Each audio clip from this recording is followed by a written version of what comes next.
एक दिन दुर्वासा जी बड़े बड़े ऋषि मुनि दर्शन करने आते थे। दुर्वासा जी ब्रज में आए और सुना था कि परब्रह्म परमात्मा का अवतार हुआ है।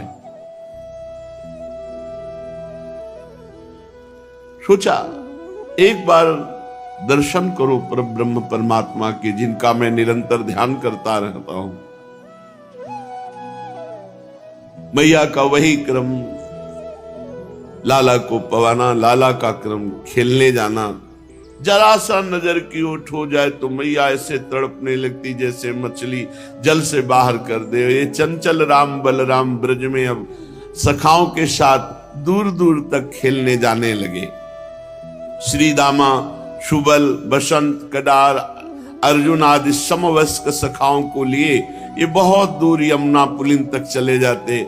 वहां सुंदर श्वेत यमुना की जो रेत है, बालू है, उसमें लेट लेट करके, इसीलिए परम पवित्र यमुना पुलिन, भगवान उसमें खेलते सखाओं के साथ। बालू के ऐसे लड्डू बनाकर एक दूसरे के ऊपर डालते, खूब बालू में ऐसे लेटते।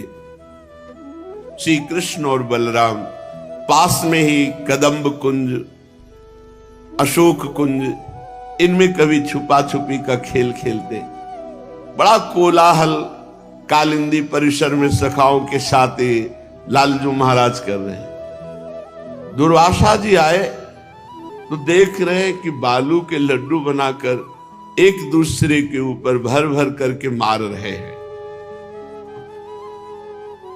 मैया तो थोड़ी थोड़ी देर में बस दौड़ पड़ती, निकल कर देखती, हाँ खेल रहे, तो उनको चैन होती। जननी की दृष्टि में हर समय लालजू रहते, जरा सा ओझल हो जाए, विकल हो जाए। श्री कृष्णचंद्र श्री दामा को बालू के लड्डू मार रहे हैं। लड्डू से थोड़ी सी बालू आंख में चली गई। श्री कृष्ण को पकड़ने के लिए चला, गुस्सा होकर कि तुमने ऐसी मारी। प्रभु भाग चले, वो पीछे दौड़ा। थोड़ी दूर में श्री दामा ने पकड़ लिया। अब उसने बालू ली उस श्री कृष्ण के मुख में ऐसे। ये सब रज परम पावन रज है। अब भी प्रभु खेलते हैं, यही खेलते, क्योंकि नित्य धाम है, उनकी नित्य लीला स्थली है। प्रभु कस के आंखें बंद कर ली। श्री दामा बार बार मल रहा है। प्रभु लेट गए और खूब अच्छे से जब मल लिया बालू, तब हाथ हंस करके ताली बजा के कहे, देखा बड़े बलवान बनते थे। बलराम जी और गोप शिशु ये श्री दामा को गिराए और श्री कृष्ण से कहा, अब तुम बालू मलो। दुर्वासा जी देख रहे, ये परब्रह्म परमात्मा है। बड़ा विचित्र खेल है भगवान का। बड़े बड़ों को भ्रम हो जाता। गरुड़ जी जो भगवान के नित्य वाहन हैं, राम लखन को जब मेघनाथ ने नागपाश में बांध दिया, तो जब वो मुक्त करने के लिए आए, तो जीवन मुक्त परम हंसों को पदवी देने वाले प्रभु एक क्षुद्र निशाचर नागपाश में बांध दिया और मुझे मुक्त करना पड़ रहा है। क्या ये वही परब्रह्म परमात्मा है जो विवश होकर के नागपाश में बंधे और मैं मुक्त करूं? अरे जिनका नाम स्मरण मात्र जीवन मुक्त कर देता है, उन प्रभु को उन संशय हो गया कि ये भगवान है, ऐसा संशय हो गया। गरुड़ जी को गरुड़ महा ज्ञानी गुण राशि।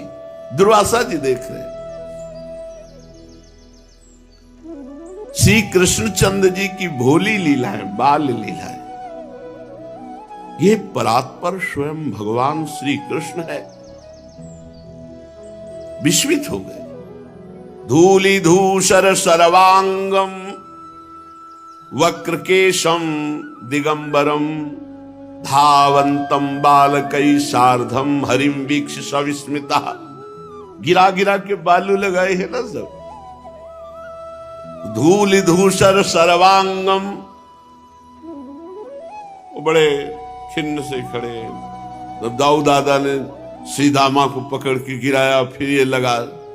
दुर्वासा, ये ज्ञानियों का ब्रह्म है, ये योगियों का परमात्मा है, ये भक्तों का भगवान है। कैसा है परब्रह्म? मुनिवर आश्चर्य में भर गए। इतना ही नहीं, महर्षि के परम पवित्र तपपूत मन में एक शंका आ गई। बड़े बड़ों को, ब्रह्मा जी को भी हो गया था। आगे प्रसंग आएगा जब सखाओं को मंडलाकार भगवान ने बैठ करके भोग, तो अपनी अपनी छाछ खोलते, जैसे छाछ मुंह में डाली, बड़ी मीठी, इशारा किया और मुख से नंद लाला के मुख में। सखा है, ब्रह्मा को ले भगवान है। दुर्वासा जी को लगाए परब्रह्म। ईश्वरो यम भगवान कथम बालई लुठन, उठा के पटक दिया श्री दामा ने। बालू मल, ये परब्रह्म परमात्मा नहीं, परब्रह्म परमात्मा ने अयम तो नंद पुत्रोस्ति न श्री कृष्णा परात्परा। ये परात्पर तत्व नहीं हो सकता, ये नंद पुत्र श्री कृष्ण है। दुर्वासा जी को संशय हो, ये परमात्मा बालू में लौट रहे हैं। सखा उठा के पटक दिया, ऐसे कर रहे तो रुलासे से हो रहे हैं, ये क्या है? देखो भगवान की विश्व मोहिनी माया, तो भगवान बचावे तो बचावे ने, बड़े बड़े महात्माओं को भी संशय हो जाता है।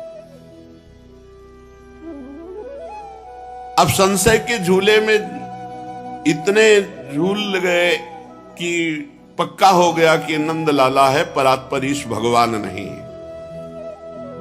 तेजो मूर्ति महर्षि भ्रमित हो गए। भगवान खेलते खेलते एक दृष्टि डाली कि बाबा जी तुम्हारी बुद्धि भ्रमित हो रही है, तो तुम पर कृपा होनी चाहिए, क्योंकि तुम यहां आए हो हमारे ब्रज के अंदर। ब्रज के अंदर आने पर तो कृपा पात्र ही प्रवेश पाता है। भगवान महर्षि की ओर एक दृष्टि डाली। खेल से सब रुक करके गोपों ने भी देखा, एक वलकल की लंगोटी तेजो मूर्ति दुर्वासा जी, जटा का भार और सब जटाएं स्वर्णिम, मुख पर उद्दीप्त तेज। सखा श्री कृष्ण की तरफ हेर के ऐसे ये कहां से आ गए हमारे आपके खेल में? भगवान हंसते हुए बोले, श्री दाम अब तू हार गया ना, तो बाबा जी की तरफ देख रहा है। तुझे यदि विश्वास न हो तो इन संत से पूछो मैं कितना बलशाली हूं। ये करते हुए भगवान महर्षि की तरफ मुस्कुराकर, सखा मंडली पीछे पीछे गंभीर मुद्रा में संशय दृष्टि से दुर्वासा जी देख रहे भगवान श्री कृष्ण को। श्री कृष्ण चंद्र जो समीप आए, जे ही समीप आए, भगवान ने एक दृष्टि ऐसे दी से कंपायमान पूरा शरीर दुर्वासा का, आंखों से आंसू चलने लगे। अब दुर्वासा ने देखा दिव्य ज्योतिर्मय भगवान श्री कृष्ण का स्वरूप, तेजोमयी। महर्षि की आंखें चौंधिया रही। अत्यंत निकट जाकर कहा, संत जी मेरा खेल देखोगे या देख करके अभी कुछ समझ में आया? अच्छा बताओ, ये श्रीदामा हारा या हम हारे? महर्षि जी काठ की पुतली की तरह खड़े। भगवान जब दृष्टि में दृष्टि डाली, दिखाई दे रहा अनंत ब्रह्मांडों का स्वामी, अनंत तेज, रोम रोम में कोटि कोटि ब्रह्मांड। समर्थ नहीं रह गई कि खड़े रहे दुर्वासा जी, बैठ गए बालू। श्री कृष्णचंद्र जी दौड़ कर गए और दुर्वासा जी को स्पर्श किया। बताओ बाबा, मैं जीता या मेरा मित्र श्रीदामा? महर्षि बोलने की सामर्थ्य खो दिए। प्रभु ने कहा, भाई सखाओ से तुम ही बुलवाओ, मौनी बाबा से लगते हैं। ये बोल नहीं सकते क्या? बुलवाओ इनको, मौनी हो क्या? तो जो श्री कृष्णचंद्र जो ऐसे बोल रहे तो उनके जो अरुण है अधर और उनकी हंसी और बाल लीला शिशु स्वभाववश चपलता, अनंतेश्वर निकेतन भगवान श्री कृष्णचंद्र का वैभव मुनिराज की दृष्टि में छाया हुआ है। वो केवल देख रहे हैं, बोलने की सामर्थ्य खो गए। दुर्वासा जी, भगवान ने अच्छा मौनी बाबा हो, बड़े जोर से हंसे। सो दुर्वासा जी उठे और मुख से अंदर चले गए भगवान के। ऐसा मार्कंडेय ऋषि का भी हुआ था। प्रचंड प्रलय की जलराशि है, एक वट वृक्ष दिखाई दिया जो बहुत विकल हो गए। तो उसमें एक पत्ते पर बाल मुकुंद जी, और जब भगवान को देखा तो कुछ थोड़ा, तो इतने में भगवान हंस दिए तो उनके पेट में वहां भी महाप्रलय शुरू। बड़ा विचित्र खेल भगवान की माया का। फिर जब भगवान जमुआई ली तो बाहर निकले, विकल हो गए प्रभु। सोई देखा कि कुछ आसन में बैठे हैं, ना एक बूंद पानी, ना कोई महाप्रलय, ना कुछ। भगवान से कहा प्रभु अब मुझे कभी अपनी ऐसी माया मत दिखाना। मार्कंडेय जी को, दुर्वासा जी भगवान के छोटे से मुख में अंदर चले गए। जे ही अंदर गए भूल गए मैं कौन हूं, कहां हूं। विशाल लोक, कहीं जनशून्य स्थान, कहीं अरण्य, विविध प्रकार की सृष्टि दुर्वासा जी भगवान के मुख के अंदर जाकर देख रहे हैं। वो दौड़ते दौड़ते भ्रमण करते कर, कहीं जलराशि, कहीं वनस्थली, कहीं निर्जन, ऐसे कोई दिखाई नहीं, और कहीं बहुत से प्राणी। एक विशाल अजगर वन में लौट रहा था, वो दौड़ा दुर्वासा जी की तरफ खाने के लिए। उसने पकड़ा, निगल गया, पर पता नहीं क्या आया, फिर उगल दिया। दुर्वासा जी मैं जीवित, फिर भागे। संपूर्ण ब्रह्मांड, सप्त लोक, सप्त पाताल, सब कुछ।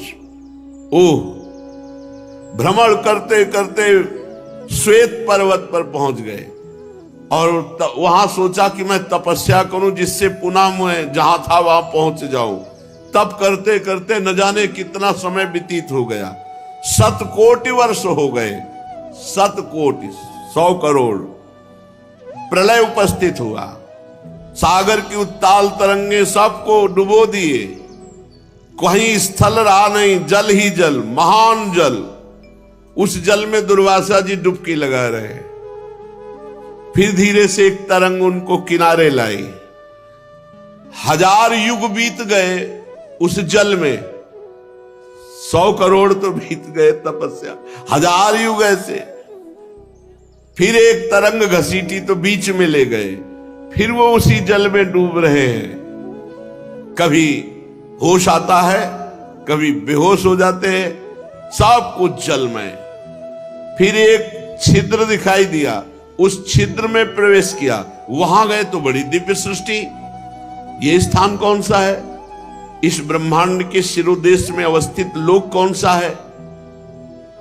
एक ब्रह्मा की आयु पूर्ण हुई, 2 परार्ध। ये अभी मुंह में अंदर गए, 2 परार्ध हो गए उनको भटकते हुए, घूमते हुए। पुनः एक अंड छिद्र देखा, नारायण नारायण नारायण ऐसी आवाज आज, उसमें प्रवेश कर गए। छिद्र से बाहर निकले, फिर अगाध अपरसीम जलराज, फिर उसमें डूबे। करोड़ों बार ऐसे हर ब्रह्मांड में महाप्रलय। फिर विरजा के तीर पहुंचे। दिव्य पराग, इंद्र नीलमणि, मरकतमणि, श्यामंतक मणि, दिव्य रुचक कौस्तुभ मणि, ये सब दिव्य मणियां, श्वेत हरित रक्तवर्ण दिव्याति दिव्य रत्न समूह माणिक्य। ये अब थोड़ा सांस आई। विरजा नदी के सत्संग समन्वित देखा। फिर गिरिराज गोवर्धन को, गिरिराज गोवर्धन को देखकर विशेष शांति मिली। फिर सुंदर सुंदर वृक्ष श्रेणी, कल्पतरु लता, कामधेनु। फिर गिरिराज जी के समीप ही वृंदावन, 9 पल्लवों से सुशोभित चंदन मंदार चंपक की कुंज चंदन की कुंज, चंपा की कुंज, मंदार की कुंज, कितना सुंदर वृंदावन। आम्र नारंग पनस ताल नारिकेल जंबू बदरी खरजूर गुवाक जंबीर कदली श्रीफल दाड़िम वृक्षों की पंक्तियां, प्रियाल साल अश्वत्थ नितंब शालमली, बड़े सुंदर सुंदर कुंज निकुंजे। फिर नजदीक देखा श्री पावन यमुना जी, और यमुना जी के समीप कुंज कुटीर मणि मंदिर हरिद्राभ मणिमय हीरक खचित कपाटों से विभूषित। फिर वहां से लीला शक्ति ने वृषभानुपुर बरसाना, वहां देखा पंचम द्वार देव भानु से संरक्षित, अगर चंदन कस्तूरी कुमकुम द्रव से देव भानु के अंग चर्चित, कंठ में कदम्ब पुष्पों की माला धारण किए हुए श्री लाडली जी के महल का दर्शन कर रहे हैं।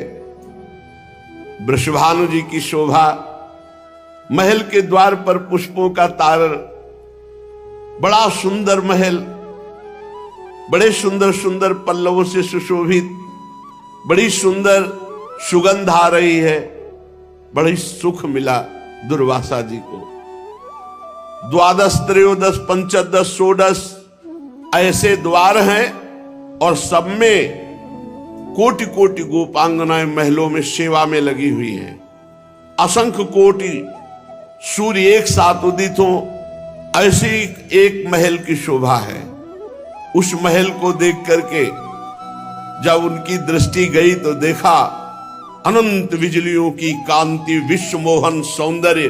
दुर्वासा जी हतप्रभ हो गए कि आज तक इनकी छाया को छू सके ऐसी त्रिभुवन में हमने सुंदरी नहीं देखी। दुर्वासा जी को देखकर कुछ मंद मुस्कुरा दिया लाडली जी ने। बस वो मुस्कुराहट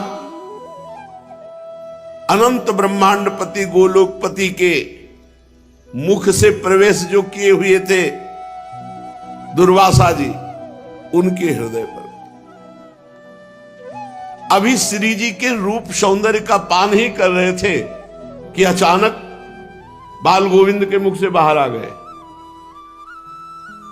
जब बाहर आए, ये क्या अनंत ब्रह्मांड, क्या क्या क्या क्या पूरा सब देख डाला, वृंदावन गोवर्धन बरसाना सब। भगवान फिर वही बालू का पिंड लेके श्री दामा की तरफ मारते, बोले संत जी हम जीते या श्री दामा जीता? दुर्वासा जी कांप गए, प्रभु हम तो नंदलाला समझे थे, अब समझ में आया हे नाथ आप परात्पर ईश्वर हैं। हे श्री कृष्णचंद, ये कल्पों बीत गए, मुझे कल्पों बीत गए आपके उदर में देखते हुए। मुख विवर में प्रवेश किया तो कल्पों। मुनि अंजलि बांध ली, सिर झुका लिया और भगवान श्री कृष्ण के अनंत ऐश्वर्य को नमस्कार किया। बार बार मुनिवर के नेत्रों में अश्रु, बार बार भगवान के चरणों में प्रणाम करते हैं और नमस्कार करके दुर्वासा ये जान गए कि यन्नाम श्रुति मात्रेण पुमान भवति निर्मलः सा तीर्थ पदा किं वा दासा नाम अवशिष्यते। कहा जिनके मंगलमय नाम को सुनने मात्र से प्राणी निर्मल हो जाता है, उन भगवान का जो दास बन जाए फिर उसको क्या। भक्त अनुरागी प्रिया प्रीतम के अनन्य उपासी, इनके जैसा कौन अनन्य। भर किशोर दो लाड़िले नवल प्रिया नव पीय, प्रगट देखियत जगमगे रसिक व्यास के ही।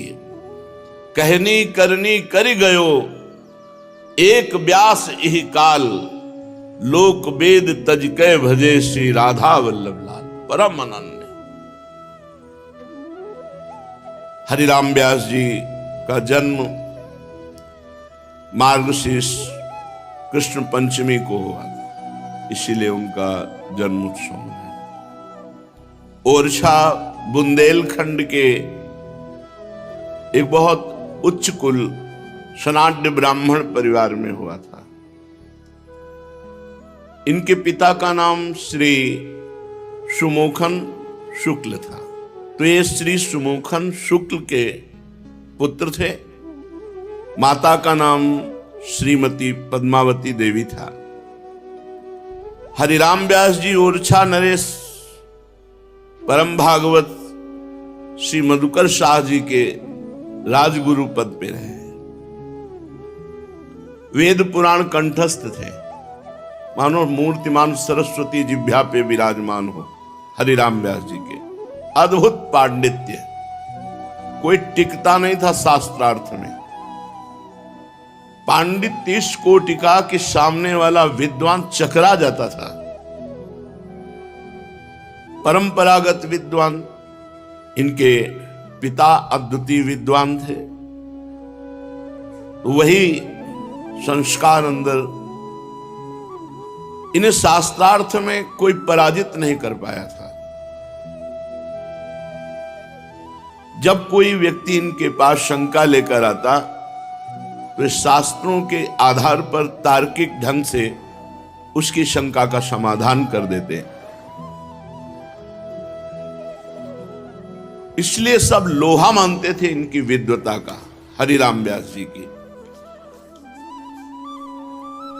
एक बार आप शास्त्रार्थ में दिग्विजय करते हुए काशी पहुंचे। काशी तो ज्ञानियों की, विद्वानों की नगरी है। हम सच्ची कहते हैं, वहां एक सोहनी लगाने वाला भी वेदांत का उपदेश कर सकता है, हमने देखा है। वहां के पंडित जन एकत्रित हुए, शास्त्रार्थ किया, लेकिन आपकी जिह्वा पे सरस्वती बैठी। अलौकिक पांडित्य सबको शांत कर दिया, पराजित कर दिया। अंत में सभी पंडित भगवान विश्वेश्वर विश्वनाथ जी की शरण में गए। उनसे कहा कि काशी से कोई विजयी होके नहीं गया, क्योंकि वंदे बोधमयम नित्यम गुरुम शंकर रूपिणम, ये आपकी है काशी नगरी, और काशी के विद्वानों का पराजित होना मतलब भगवान विश्वेश्वर को पराजित होना है। इसलिए आप अपनी इस नगरी की रक्षा कीजिए। ब्राह्मणों की प्रार्थना स्वीकार करके भगवान विश्वनाथ जी साधु वेश में धारण करके हरिराम व्यास जी के पास गए और बोले, मैंने आपको सुना है कि आप बड़े दिग्विजयी, विद्वता के युद्ध में विजय प्राप्त करने वाले योद्धा हैं, तो आप एक जिज्ञासा का समाधान कर सकते हैं। साधु हूं, एक समस्या दिमाग में है, कृपा करके समाधान कर दें तो बहुत अच्छा होगा, क्योंकि आप जैसा विद्वान हमने सुना नहीं। हरिराम व्यास जी ने कहा, बोलिए क्या प्रश्न है आपका। भगवान विश्वनाथ जी ने पूछा, विद्या का फल क्या है। आपने कहा, विद्या का फल है विवेक की प्राप्ति होना। भगवान शिव जी ने कहा, विवेक किसे कहते हैं। हरिराम व्यास जी ने कहा, जो सत असत का निर्णय कर सके उसे विवेक कहते हैं, और असत का त्याग और सत में स्थित हो जाना, यह परम विवेक है। भगवान ने कहा, आप विद्वान हैं तो विद्या पढ़े होंगे। हर शास्त्र कंठस्थ है। क्या आपको विवेक हुआ? विद्या का फल विवेक है। क्या आप असत का त्याग करके सत में स्थित हुए? क्या आपने प्राप्त किया? ये साधु ब्राह्मणों को हराना और अपने को ये मान लेना कि मैं दिग्विजयी विद्वान हूं, अहंकार पुष्ट करना, क्या यही विवेक है? दूसरों को अपमानित करने पर तुम्हें सुख होता है और उनको दुख होता है, क्या यही विवेक है? विचार करना। और साधु वेशधारी विश्वनाथ जी उठकर चल दिए। हरिराम व्यास जी एकदम शून्य में आ गए। बात तो सही है, जीवन तो व्यर्थ ही जा रहा है, केवल दूसरों को परास्त करने, इससे मिला क्या मुझे? पूरी रात हो गई बैठे बैठे, नींद नहीं आई। आखिरकार सब शास्त्रों का स्वाध्याय करके मुझे मिला क्या? केवल मैं दिग्विजयी योद्धा सबको केवल परास्त कर रहा हूं, मेरे को क्या मिला? फिर विश्वनाथ जी थोड़ी सी तंद्रा आई तो आए स्वप्न में और कहा, चिंता न करो, मैं तुम्हें जगाने आया हूं। मैं कोई साधु नहीं था, मैं यहां का स्वामी विश्वनाथ जी हूं। तब आपके हृदय में शीतलता हुई कि फिर आपसे कौन जीत सकता है? आप तो बोध स्वरूप हैं, ज्ञान स्वरूप हैं। तो क्या आज्ञा है? तो व्यर्थ में विवाद में समय नष्ट क्यों कर रहे हो? श्री भगवान की शरण लेकर उनका भजन करो, यही सब शास्त्रों का फल है। भगवान विश्वनाथ जी ने आदेश किया कि भगवान श्री हरि का भजन करना ही समस्त शास्त्रों का इशारा है। अगर वो भजन नहीं हुआ तो सब व्यर्थ चला गया। काशी से बुंदेलखंड ओरछा आ गए। बस मन में लगा कि कोई समर्थ गुरु मिले और मैं गुरुदेव का वर्णन करके पूरा जीवन भजन में अब लगा दूं। विद्वान थे, हमको सावधानी बता रहे हैं कि ऐसा ऊंचा गुरु मिलना चाहिए जो मुझे संसार से पार उतार दे। केवल कंठी बंधा लिया, दक्षिणा दे दी, ये सब बाहरी व्यवहार, ये सब जो मुझे संसार से पार उतार दे। गुरु का मतलब क्या है? गुरु की शरण में हो गए और उनकी आज्ञा का पालन कर रहे हो तो निश्चित भव समुद्र से पार। अब आज्ञा का पालन न करो तो बड़े बड़े सिद्धों के समीप रहने वालों ने कुछ नहीं प्राप्त कर पाए। मात संगस्तु दुर्लभ हो, पहले तो ऐसे महापुरुष मिलना दुर्लभ, और दूसरी फिर उनका निर्वाह, उनकी आज्ञा का पालन। अगर आज्ञा का पालन कर गए, निर्वाह कर गए, दोष दर्शन नहीं किया, निंदा नहीं की, अवहेलना नहीं की, तो अमोघस्य निश्चित भगवत प्राप्ति हो जाएगी। 42 वर्ष की अवस्था है, केवल दिग्विजयी योद्धा बनते हुए जीवन अपना बर्बाद किया। अब ऐसा कोई समर्थ गुरु मिले जो मुझे भगवत मार्ग बतावे। देख लो, समस्त पुराणों और वेदों के ज्ञाता को भी दूसरों को उपदेश किए है, लेकिन अपना मार्ग नहीं ढूंढ पाए।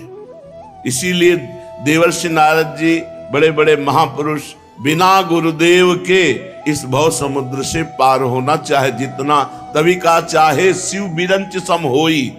भगवान शंकर के समान ज्ञानी और ब्रह्मा के समान चतुर प्रवीण हो तो भी गुरु बिनु भवनिधि तरे न कोई। 42 वर्ष की आयु व्यतीत हो गई व्यर्थ। आज तक किसी को अपना गुरु नहीं बनाया, और भगवत मार्ग का मुझे किस मार्ग में चलूं, कैसे चलूं? यद्यपि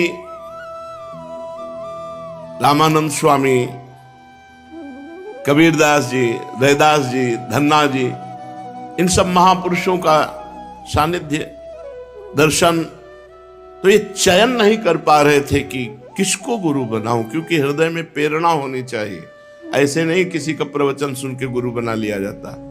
खूब साल 2 साल पहले पक्का करे मन, और जब गुरु बना ले तो फिर गुरु साक्षात परब्रह्म, परब्रह्म, इसके नीचे भावना ना करे। ये साक्षात मेरे भगवान, बंदो गुरुपद कंज कृपा सिंधु नर रूप हरि, साक्षात हरि है। अब भगवान की कृपा हुई। महाप्रभु हरिवंश चंद्रजू के शिष्य श्री नवलदास जी बैरागी, ये साधु सेवी थे हरिराम व्यास जी। जो भक्त होता है, विद्वान होता है, वो संतों का आदर करता है, हृदय से भगवान मानता है संतों को।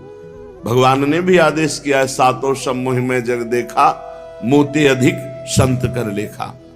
और महापुरुषों ने कहा, मोरे मन प्रभु अस विश्वासा, राम ते अधिक राम कर दासा।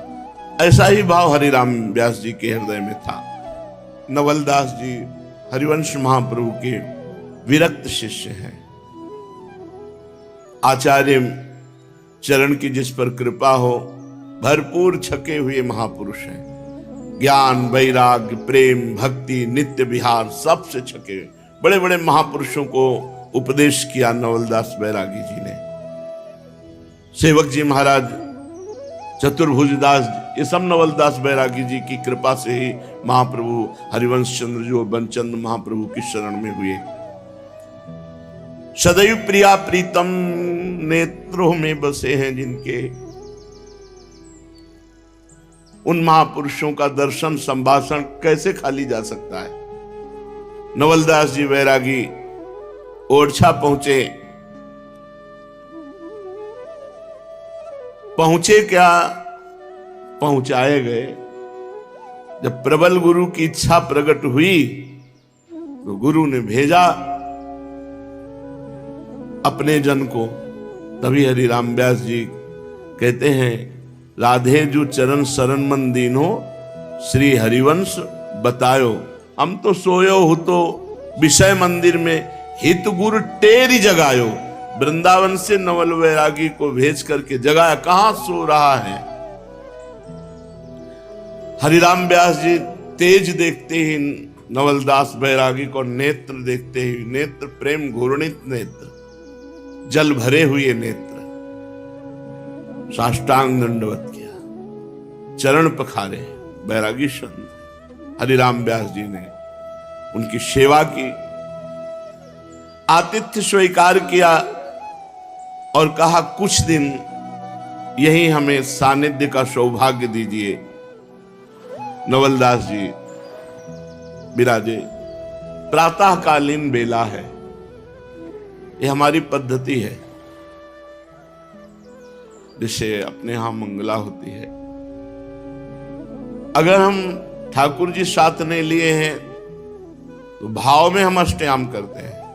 तो प्रातःकालीन नवलदास बैरागी जी प्रातःकालीन सूरत का पद गायन किया। हरिराम व्यास जी प्रातःकालीन वेला है, अभी उठे ही हैं, परम विद्वान परम ज्ञानी है, पद का चिंतन करते, जैसे वो गा रहे हैं वैसे पद का चिंतन कर रहे हैं। हरिराम व्यास जी पुलकित हो गए। ये पद व्यास विचारत भये, रोम रोम तन्मय हो गए। ऐसा महापुरुष जो आज लीला भी हो रही है, आज अभी और लाल ललना मिली, जिनके हृदय की शीतलता का विषय लाल ललना है, और जिनके हृदय को शीतल करने के लिए लाल ललना लीला करते हैं, क्रीड़ा करते हैं। नजदीक पहुंच गए, नवलदास जी से बातचीत की। जब प्रेमी जन बात करते हैं तो कुछ और रंग होता है, हृदय शीतल हो गया पद सुनते ही। तो इस उपासना का जब रंग चढ़ेगा तो क्या होगा। जिनको ही ओ सिरावत जोरी, विधि निषेध श्रृंखला दृढ़ तोरी। ये उपासना वेदातीत उपासना है। ये विधि निषेध नहीं दास, अनन्य उत्कट वृद्धारी। ये जो प्रिया प्रीतम वृंदावन की उपासना जिसे वेद नेति नेति कहते हैं, वह रस हरिवंश महाप्रभु के अधीन है। प्रिया प्रीतम यहां वेदातीत स्थिति है, यहां कोई विधि निषेध नियम संयम लौकिक पारलौकिक वैदिक।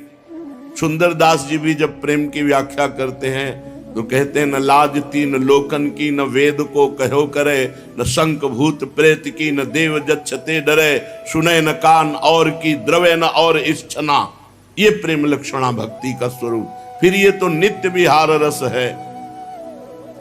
जोग यज्ञ जप तप व्रत जितने, शुद्ध भक्ति बल गणत न तितने। यहां का जो रस है वो बहुत उच्च अवस्था का है। साधन विविध सकाम मति सब स्वार्थ सकल सबे, जो अनीति ज्ञान ध्यान व्रत कर्म जीते सब, काहू में नहीं मोई प्रतीति। रसिक अनन्य निशान बजायो, एक श्याम श्यामा पद प्रीति। श्री हरिवंश चरण निज सेवक, बिचले नहीं छाणी रस रीति। मन क्रम वचन त्रिशुद्ध सकल मत, हम श्री हित हरिवंश उपासी। जो हरिवंश तजो भजो रे, तो मोहि श्री हरिवंश दुहाई। नवलदास जी ने वृंदावन रस रीति महाप्रभु का उपासना का स्वरूप बस बस अब हमारे गुरु तो हरिवंश महाप्रभु। निश्चय कर लिया हरिराम व्यास जी। हित महाप्रभु के नित्य विहार रस को नवलदास जी ने बताया कि जुगल जोरी निरंतर रसमयी क्रीड़ा परायण, अपने जनों को महान प्यार कर, दासी वत्सला कर ही राधा, बहुत प्रिया प्रीतम अपने जनों को प्यार करता है। जब आपका और कोई प्यार करने वाला है तो आप नहीं जान पाएंगे। यदि चित्त केवल प्रिया प्रीतम में है तो बाढ़ आएगी, बाढ़। जैसे अंदर उफान आती है, ऐसे आनंद की सुख की उफान आती है। हिताचार्य के चरणार विंद में दृढ़ समर्पित हो गए वहीं ओरछा से। मेरे परम गुरु, मेरे जीवन सर्वस्व हरिवंश महाप्रभु, जिनका हृदय प्रिया प्रीतम शीतल करने के लिए क्रीड़ा करते हैं, वो हमारे गुरुदेव। आपने हिताचार्य को अंदर से वरण कर लिया, अभी दर्शन नहीं किए लेकिन अंदर से वरण कर लिया।